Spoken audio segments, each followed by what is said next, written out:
Señora, arrancó la operación Cobra, que no sabemos por qué le pusieron Cobra, porque ya una sentencia del Tribunal Constitucional había ordenado que no se le pusiera esos nombres fantásticos a los casos que manejara el Ministerio Público, pero aquí estamos porque sabemos que al Tribunal Constitucional nadie le hace caso, básicamente. Y entonces arrancó la operación Cobra, que se trata de el caso de Senasa, el caso de corrupción que se viene hablando, que hubo en Senasa, y que todo el mundo tenía teorías de cuándo iban a empezar los allanamientos, que si era antes de la boda, que si era después de una famosa boda. Aparentemente a todo el mundo se guayó en ese sentido. O el Ministerio Público dijo, no le vamos a hacer coro a nadie con esto, aunque lo tuvieran planificado, por la crítica que tuvo, de que bueno, pero si se le está dando chance a este, ¿qué pasó ahí? Tú sabes, se iba a notar demasiado. Y eso porque uno de los, bueno, la cabeza de aquí, del Senasa, que también quedó arrestado durante el fin de semana, es Santiago Jacín. Entonces, en ese operativo, que participaron un saco de fiscales y policías y demás, quedó detenido Santiago Jacín, que no fue en un allanamiento, sino que hubo un grupo, hubo una parte que fue a la fiscalía, ¿verdad?, voluntariamente a entrevista. A la Procuraduría General. A la Procuraduría, perdón, y ahí quedaron, le fueron a brindar un café y parece que le terminaron brindando cama y de todo. Ahí sí, hubo que brindar. Le brindaron un espacio porque las camas llegaron después. Venga para que hablemos y mande a buscar un colchón. Y entonces ahí quedaron Santiago Jacín, Francisco Iván Minaya, ex gerente de Servicio de Salud, Gustavo Mesina, ex gerente financiero, Germán Robles, el consultor jurídico, que andan diciendo por ahí que era el jefe, no sé por qué, Eduardo Reed, Estrella, que ya viene del sector privado, ¿verdad?, que es parte en la acusación de la columna de lo que se está investigando sobre Senasa. Un empresario de renombre. De renombre, claro, jefe del grupo RIT, y entonces que tenía quienes prestaban los servicios con los centros de atención primaria. También está Ramón Spreaker, Cintia Costa, Ana y Ada Ledesma Hubiera. Estas personas están vinculadas a varias empresas, pero no se sabe si esas empresas que se mencionan ahí son las que verdaderamente estaban prestando los servicios a Senasa, porque el grueso, la columna de aquí, aparte de los servicios de atención primaria, era también unos programas de nutrición que tenía Senasa, y entonces hay que ver quiénes de estos prestaban los servicios por ahí, y los otros, ¿verdad?, que también eran sobre unos procedimientos que se estaban autorizando y que los pacientes realmente no estaban recibiendo. Es decir, tú tenías un seguro y tú supuestamente te sacaste el apéndice y tú nunca lo supiste, y entonces eso se facturaba. Bueno, pues eso es para poner un ejemplo. Y por eso quedaron detenidos, mientras tanto, este grupo de personas. Uriel, hay que aclarar que los que fueron allanados fueron Gustavo Mesina y Germán Robles, hasta donde tengo entendido. Todos fueron allanados sus casas, pero quiero decir que fueron apresados en el allanamiento. Sí, los demás se apersonaron en la Procuraduría General de la República y, como tú dices, fueron invitados a que se quedaran unos cuantos días presos hasta que el Ministerio Público presente formalmente la medida de coerción, que entendemos que será mañana, porque el plazo máximo para hacerlo es 48 horas.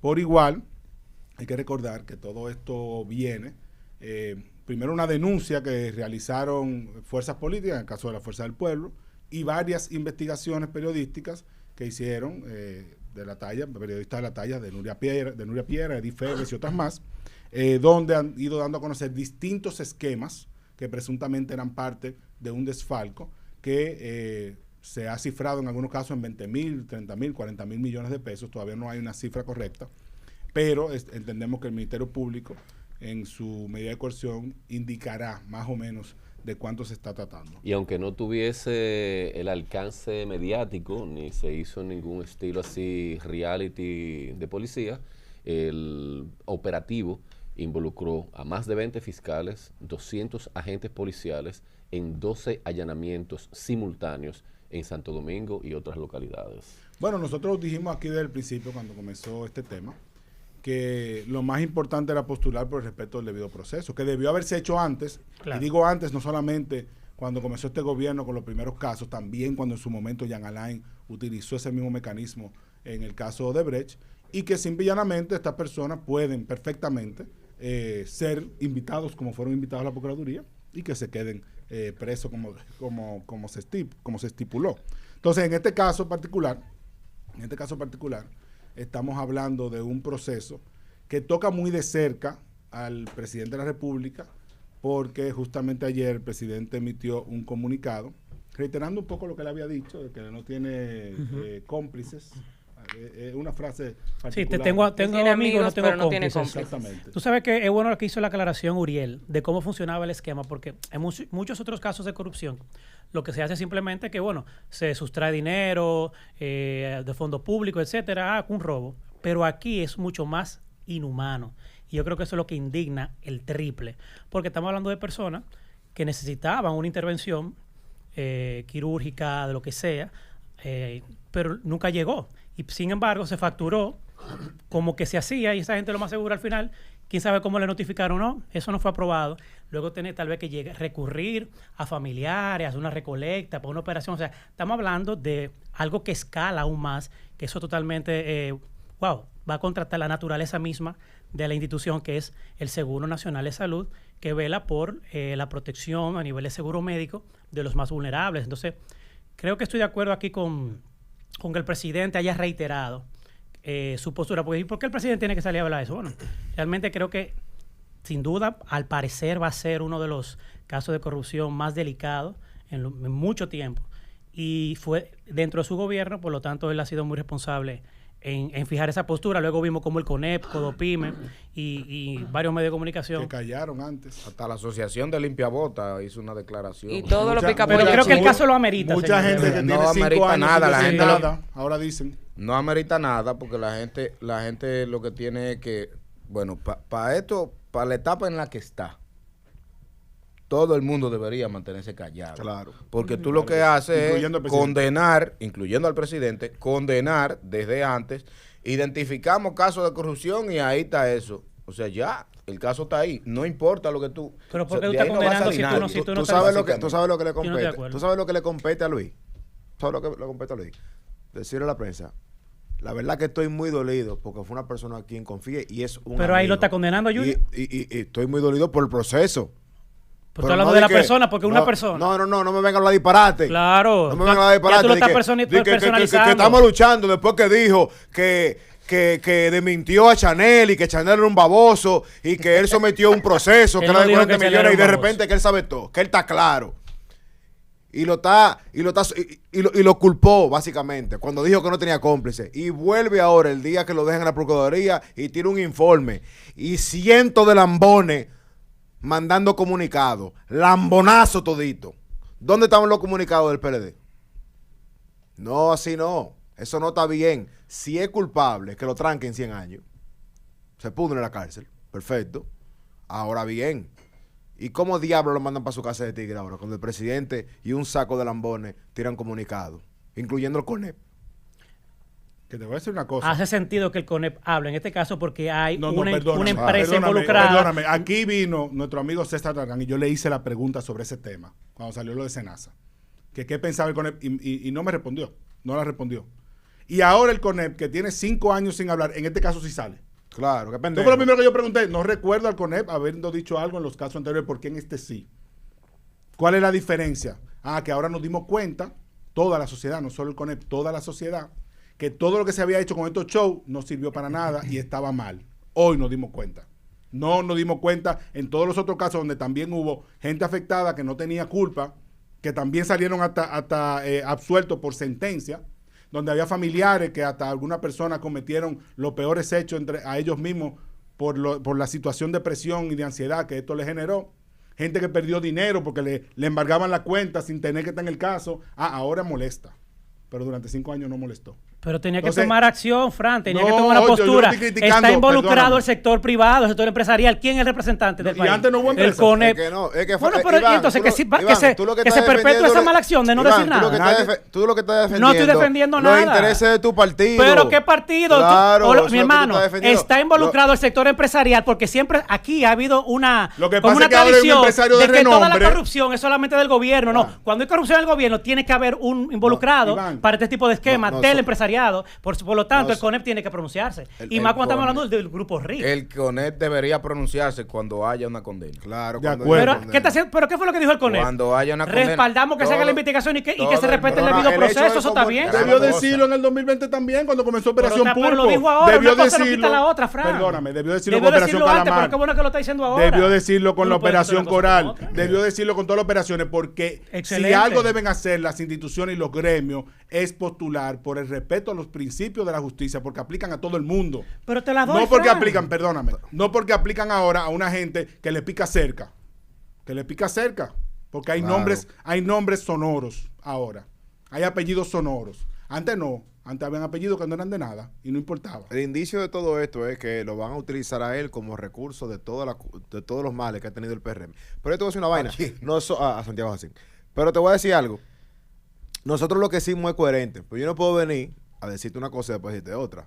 Fran y yo, por lo menos Fran y yo, y tú también, Iván, de las operaciones de los PLDistas, lo que hemos dicho es el justo y debido proceso. Siempre. Sabemos que le han bajado ahora con el tema de ir a buscar gente en cuera a la casa y sacarlo y documentarlo. Es verdad que le han bajado.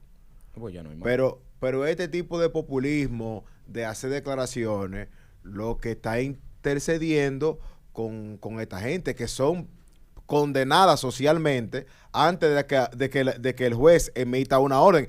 Yo te voy a hacer la prueba más grande. Ico, ¿por qué trancaron a José Ramón Peralta?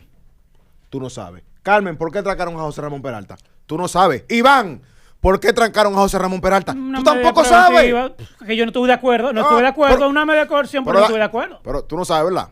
¿El qué? Tú no sabes por qué lo trancaron a José Ramón Peralta. ¿Tú no te acuerdas? El caso. No lo El caso de José Ramón. Tú no sabes. Uriel, tú no te acuerdas por qué. No me acuerdo. Nadie se acuerda. Pero no me acuerdo yo de Pero- lo que desayuné pero esta ya lo mañana. mancharon. Pero lo mediatizaron. ¿Te digo la verdad? Yo no me acuerdo tampoco. Yo no me acuerdo.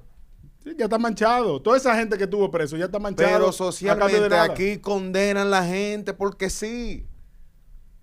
Este es el primer gobierno con una maldita cuenta de memes, con un hijo de su madre que no tiene trayectoria, tiene una cuenta en unas redes y aquí lo aseguran que si una paginita de Twitter, aquí todo lo han validado con el maldito populismo que vive en este país. Gente sin trayectoria puede manchar cualquiera. Imagínate si sale el presidente a opinar en medio de una vaina de coerción. Imagínate. Independientemente de que podamos estar o no de acuerdo con la forma, yo creo que es importante también tener en cuenta que él hace esto para marcar una distancia marcar una distancia con las personas involucradas, porque son gente cercana a él, de su confianza, como él muy bien lo ha dicho, pero también marcar una distancia con cómo las cosas se manejaron en administraciones Y anteriores. una pregunta. Estoy de Ico, acuerdo. podemos criticar, pero no, espérate, perdóname. Podemos criticar a Danilo Medina porque eran familiares, pero a Luis Abinader no, porque nada más son amigos. Exacto. Te pregunto. no, ¿Pero y qué? Espérate, pero ¿y de dónde tú estás sacando que yo ¿De dónde digo tú que se sacas puede eso? criticar uno y el otro sí? No, porque Simplemente- ahora estamos diciendo que marca distancia. No, Fran, óyeme, es que el presidente Fran, yo sé que entró- tú sangras por la herida porque No es tu estoy sangrando partido, por ninguna pero herida, favor, porque- permíteme, pero- pero permíteme. de ahí Fran, yo no pero cogí deja nada. a Ico hablar. Deja que Ico hable, Fran. Bébete la pastilla, mi hijo. Tráigame una pastilla para Fran, por favor. para Dale, que Ico, dale, Dios dale. mío. Este muchacho está Por malo, favor. malo. Entonces- eso es culpa de del mundial. Cállate, Uriel. Es verdad, eso es así. Ico, dale.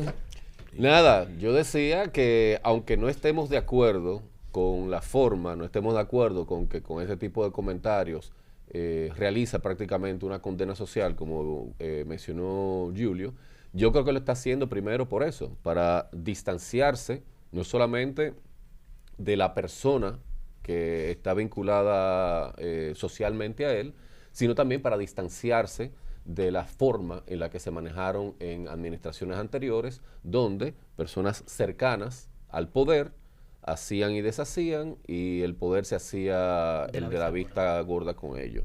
Sin embargo, también yo creo que tiene algo que ver con el hecho de que estas personas que hoy están siendo sindicadas por estos actos, también fueron personas muy vocales a la hora de criticar la corrupción en los gobiernos anteriores.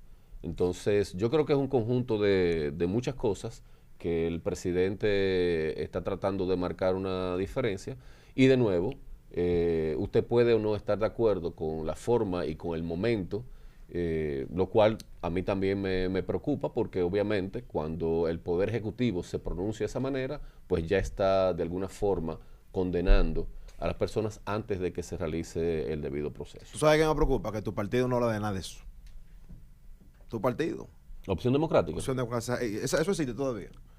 Pero, No, ¿por qué tú dices que no habla de Porque, eso? O sea, tú sigues las redes de Opción Sí, Democrática, tú y a- sigues y a las muchos opiniones, integrantes. tú sigues las opiniones de los Y no y las hablan de integrantes de nada Opción de eso. Democrática. Y no hablan de nada de eso. Eso me preocupa eso. Yo tengo una pregunta. La pregunta Fran. que tiene Carmen.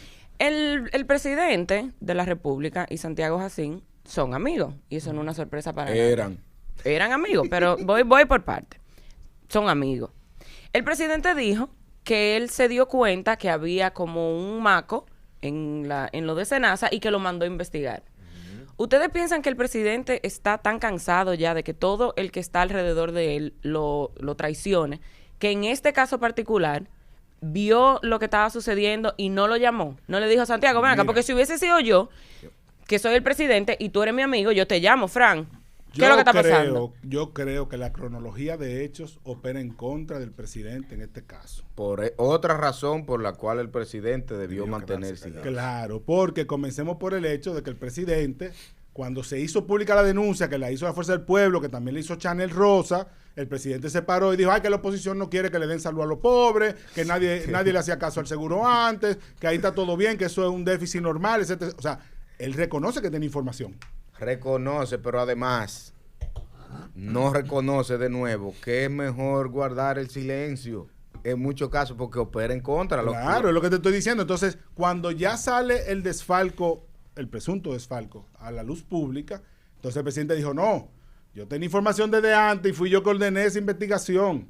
Y esa investigación nosotros como gobierno la estamos poniendo a disposición del Ministerio Público y mandó a Miguel Seara Hatton y a Eduardo Guzmán, que fue que sustituyó a Santiago Jacín, al Ministerio Público a depositarlo. Pero atención, ¿desde cuándo está nombrado Miguel Seara Hatton en Cisarril? ¿Desde cuándo Cisarril comenzó a intervenir Senasa? Es mucho antes de esa semanal donde el presidente defiende la gestión de Senasa. Entonces, por eso es que digo que la cronología le opera muy en contra. Yo fui uno, Fran, que hablé en contra de la Cisarril. A mí me acabaron, que no, que la doble contabilidad que tenía Senasa, que era imposible. Pues yo mantengo mi pregunta, ¿dónde estaba la Cisarril? Una gente me dijo a mí, No, pero estaba ahí, pero no hizo nada. pero intervino. No, si la Cisarril no se mete ahí, yo te dije a ti ese día. Sí, no la se da este Cisarril caso. Intervino al final. Pero ¿qué pasa? Cuando se destapa lo de Senasa, la Cisarril no se había pronunciado. Cuando estábamos viendo los documentales de Alicia y... ¿Cómo se llama la otra? Yulisa Céspedes. Muy malo ese, por cierto. Cuando vimos ese, la Cisarril no se había pronunciado. Estaban cometiendo actos de irresponsabilidad. Porque si eso fuera un lío con un banco y la superintendencia de bancos no se habría pronunciado, tú sabes lo que hubiese pasado. Y para mí, este caso era más complicado que el de salud. Que tiene que ver con salud.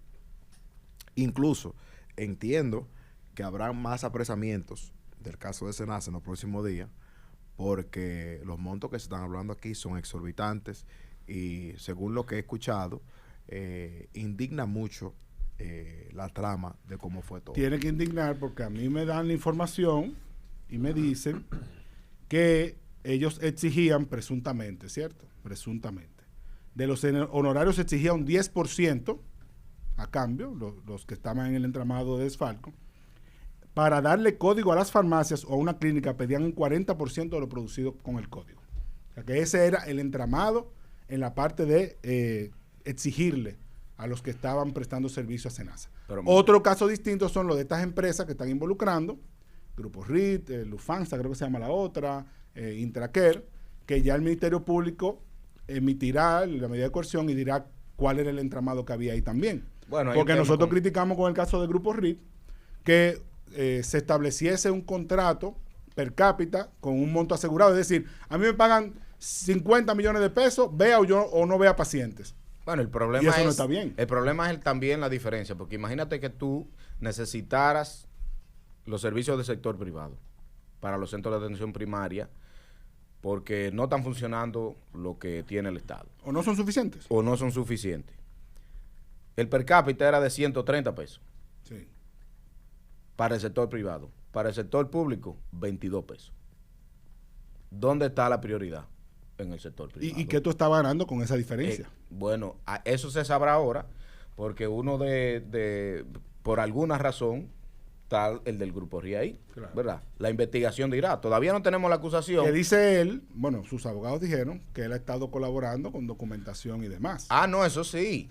Eso pueden tenerlo por seguro los funcionarios. Los acuerdos aquí se van a hacer con el sector privado. Claro. Los acuerdos de colaboración. Claro. Y si ya hay un acuerdo de colaboración, es probablemente porque se admitió lo que sea que se haya admitido ahí. Y se va a devolver dinero. Y se va a devolver dinero. El mismo esquema que conocemos de casos anteriores. Como el de una devuelta de dinero. Como el de Maxi.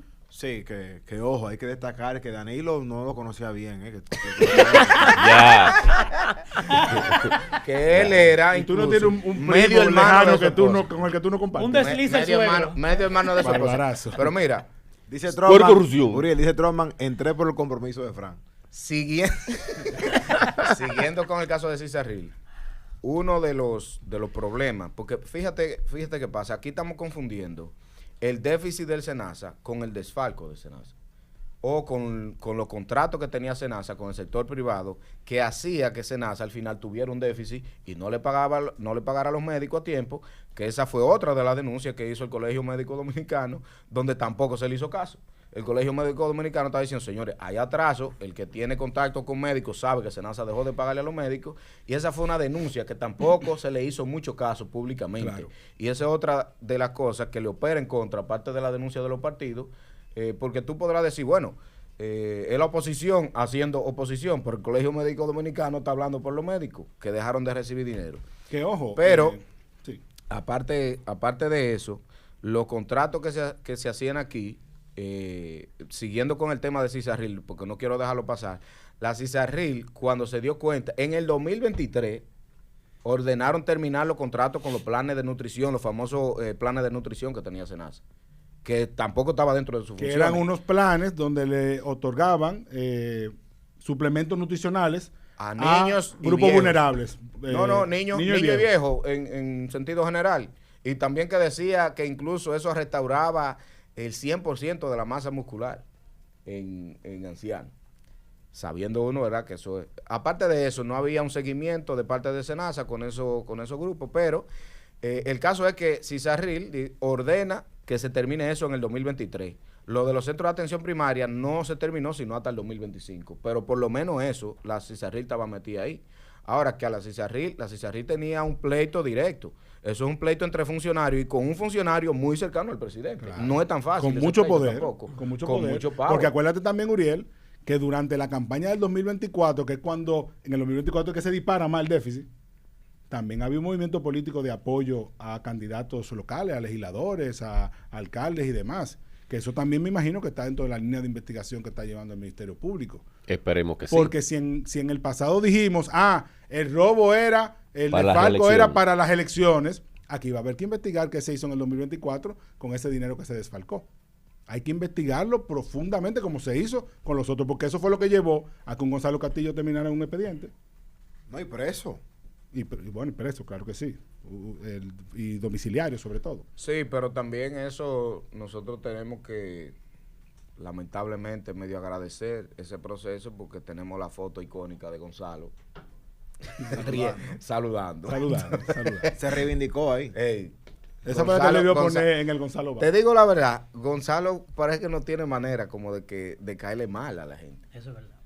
Es de verdad, loco, como que su cara no hace que tú, como que te caiga mal. No, y es un tipo de buen trato. Es un tipo de buen trato. Pero mira, Julio. Si el hombre con el caco puesto. ¿Cómo está? Y te voy a contar algo de Gonzalo, que quizás tú no sabes. Cuidado. Cuando a Gonzalo le ordenan que puede salir, él podía irse y le dijo a los compañeros de la celda que estaban ahí, yo me voy a quedar un día más con ustedes, yo me voy mañana. Y se quedó un día más. Qué duro, Gonzalo. ¿Es en serio eso? Míralo ahí, te lo juro. ¿Es verdad? Sí, y había una señora que tenía como hay una señora que tiene como una paletera ahí, me contaron. Una paletera, vende café y cosas. Y él llamó, óyeme, súltame a la doña con de todo, para que venda de todo aquí. Sí, bien. El tipo, ¿tú sabes ¿Pero por qué él se quiso quedar? Un preso consciente. en solidaridad. No, lo que pasa es que el problema de la gente no era con Gonzalo, ni siquiera con su candidatura. el problema de la gente era que percibía al títere, al que movía los hilos del títere. Cuidado. Yo te voy a decir una cosa. Sí, es verdad lo que tú dices. Digo, en ese caso. Pero sí la gente tuvo, como mencionaba Julio, por todo lo que se mencionaron en los casos de corrupción, terminó la gente como con una repugnancia y hacia esa persona, repulsión, perdón, hacia esa persona. Y además con muchos comentarios negativos de Gonzalo, como que la vaina se manejó. No. Pero fue por eso. Yo creo que ese saludo terminó de matar todo. Yo lo que nunca voy a superar es que él terminó con un apodo de El Penco. Que también hablar sobre eso, que no es nada malo. Que también se lo puso. Pero tú sabes muy bien lo que es. El titiritero. No, en el sur eso no es nada malo. Pero volvamos al tema de Senasa, por favor. No quiero dejar en el aire eso que dice Julio de Cisarril, porque me consta, Julio, tengo información cercana de que Cisarril hizo su trabajo en este caso. Y creo que lo que te quiero decir es que creo que habría hecho más mal que bien haciéndolo público Cisarril y generando algún tipo de pánico, porque estamos hablando de un seguro que lo usamos, porque yo estoy incluido, yo uso Senasa, casi 6 o 7 millones de personas en el país. 7.5. 7.5 millones de personas. O sea, de un momento a otro tú salir a decirle al público, este seguro está en crisis, está en déficit y no se sabe si muchos servicios se podrán dar. Óyeme, es como que tú hables de la quiebra de un banco de manera irresponsable. Yo creo que incluso... Creo que Cisarril ahí, y mira que Miguel Seara Hatton no es que sea santo de mi devoción, pero creo que ahí operó correctamente. Yo creo que aquí lo que indigna, además de un escándalo de corrupción pública como tal y el involucramiento del sector privado, porque como bien, y voy a tener que estar de acuerdo con Iván hoy de nuevo, como bien ha señalado, no te resistas, para que haya un corrupto, debe haber un corruptor. Y por lo general, cuando hay corrupción administrativa en el sector público, es porque hay un corruptor desde el sector privado haciendo lo propio. Aquí lo que más indigna, por lo menos a mí, es que era un servicio público ejemplar, que todo el mundo, no importa el partido, podía estar de acuerdo con que estaba marcando la diferencia en el servicio de salud pública. Y de repente entonces es precisamente con ese servicio con el que esta gente presuntamente hace todo tipo de negocios turbios.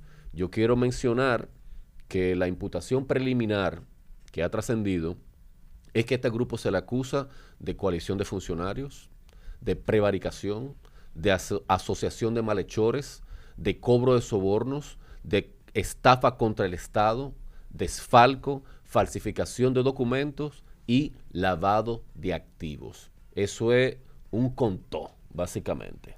Y hablaba Julio del caso de la oposición. José Dantes fue muy criticado. José Dantes, miembro del Comité Político del PLD y secretario de Asuntos Jurídicos. Fue criticado porque... El único que salió de la cara. No, pero oye lo que él dijo. Él salió a postular, perdón, por el debido proceso y que se respetaran las garantías constitucionales de lo que estaba acusado en este caso. Y mucha gente salía a decir, incluyendo PLDistas, a nosotros sí que no hicieran eso y tú estás defendiendo que a los otros no. Es que nosotros no podemos ir a esto con sed de venganza. José Dantes ha sido coherente.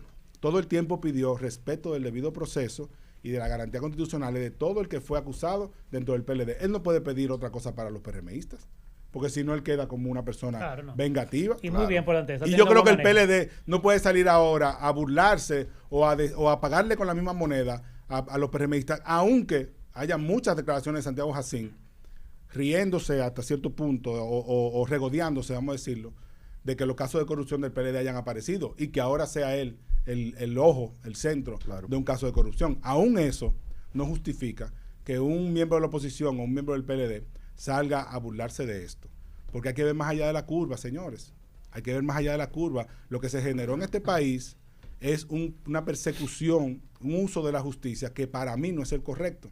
Lo que pasa es que ahora, como comienza a tocar la puerta de gente con poder actual, de gente cercano a empresarios de grandes nombres y empresarios de grandes nombres, entonces ahora molesta. Pero siempre debió molestar porque no era correcto utilizar la justicia de esa manera. Y eso no significa que nosotros no queramos que haya una sanción a quienes hicieron el desfalco. Claro que sí, como dijo Julio, si Santiago Jacín es hallado culpable, que pague 100 años de prisión, que devuelvan el dinero, todo lo necesario. Pero que en lo que se define si una persona es culpable o no, yo creo que debe respetarse el debido proceso, que debe respetarse sus garantías, que no es necesario que conozca su caso obligatoriamente estando en prisión preventiva, cuando todos los otros casos demostraron que nadie se fue. Nadie se fue, todo el mundo ha conocido su caso en prisión domiciliaria, con impedimento de salida, con cualquier medida de coerción, menos la prisión preventiva. Pero y no ha funcionado. No sabemos tampoco qué es lo que va a pedir el Ministerio Público. No, él va a pedir su prisión preventiva. Yo lo que veo en estos casos, y yo no sé qué opinan ustedes, toditos nosotros sabemos desde hace tiempo que hay una investigación en curso y lo saben ellos. Entonces, los allanamientos se hacen meses después y un día antes de que, que van a apresarlo. Eso yo no lo entiendo. ¿Para qué el allanamiento? Para que se preparen. Yo tengo una... Para que se preparen, tiene que ser. Eso es lo único que yo a mí me imagino. Porque si van a investigar a una gente, allanaron a fulano sin estarlo esperando. ¿Qué es lo que van a encontrar? Yo tengo una respuesta sobre eso, porque esa misma pregunta se la hice a Franchi ayer y él me dijo que es un asunto de protocolo. O sea, que por protocolo obligatoriamente tienen que hacerlo. Ahora bien. ¿El allanamiento? El allanamiento. Pero en tanto tiempo. Porque es lo que está diciendo. Luego de que va a la Procuraduría y como que se hace el proceso ya de que va oficialmente, tienen que hacer obligatoriamente el protocolo de allanamiento.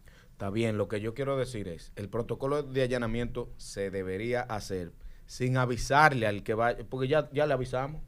Y sin tanto tiempo de anuncio. Tanto tiempo de anuncio. Está avisado, loco. Pero el allanamiento se hace para ver qué es lo que tú vas a encontrar. Yo estoy de acuerdo, pero o sea, y eso le voy a agregar, voy a sumar, de que nosotros, Fran dio una primicia aquí, que resulta, a mi entender, que fue real, de que el abogado de Santiago Jacín llegó a un acuerdo con la Procuraduría de que se le dejara pasar la boda de su hijo para que luego se sometiera al arresto. Entonces mi pregunta es la siguiente, vamos a suponer que se llegó a ese acuerdo. Yo estoy de acuerdo con que se haga cualquier tipo de acuerdo que vaya en favor hacia la investigación. Ahora bien, la Procuraduría no puede venir a pedirle a Santiago Jacín que sé yo cuántos meses de cárcel cuando usted mismo negoció una fecha estipulada para su procesamiento. Precisamente. Arresto. O sea, me parece un poco ilógico. Pero yo no soy la Procuraduría y yo no soy ni abogado. Yo entiendo lo de los allanamientos. Los allanamientos es verdad, hay que hacerlos. No tienen nada de malo. Lo que criticamos ni de bueno, mi problema no es que no tenga nada de malo. No, pero en el sentido de que lo que criticamos es que tú hagas el aparataje de apresar a esa persona en un allanamiento cuando ya esa persona sabe que tú vas a someterlo. ¿Y qué es lo que van a encontrar en el allanamiento? No encuentran cosas a veces. Estoy de acuerdo con Miguel, a mí no me queda claro. Preservativos, bienes, encuentran bienes también. Plátano también, en caja fuerte encuentran. Plátanos en caja fuerte, exacto. Mira, Fran, hay un tema que yo creo que no se ha abordado todavía y es que el presidente solicitó que el SENASA se constituyera como un actor civil. Y sería bueno como entender eso, de qué va, como para dentro del caso. El actor civil puede recuperar para el Estado, en este caso para SENASA, los bienes que el juez defina como sanción, ¿verdad? Como sanción pecuniaria. Retorno de bienes, a sanciones también multas, y que eso vuelva a SENASA. Eso es importante. ¿Y eso no era algo común? Lo se estaba haciendo con el equipo de recuperación del patrimonio. ¿Y en qué está ese grupo? Hablemos de eso, que hay unos abogados que... ¿Se salieron de ahí? Sí, pero vamos a una pausa y vamos a hablar de eso cuando...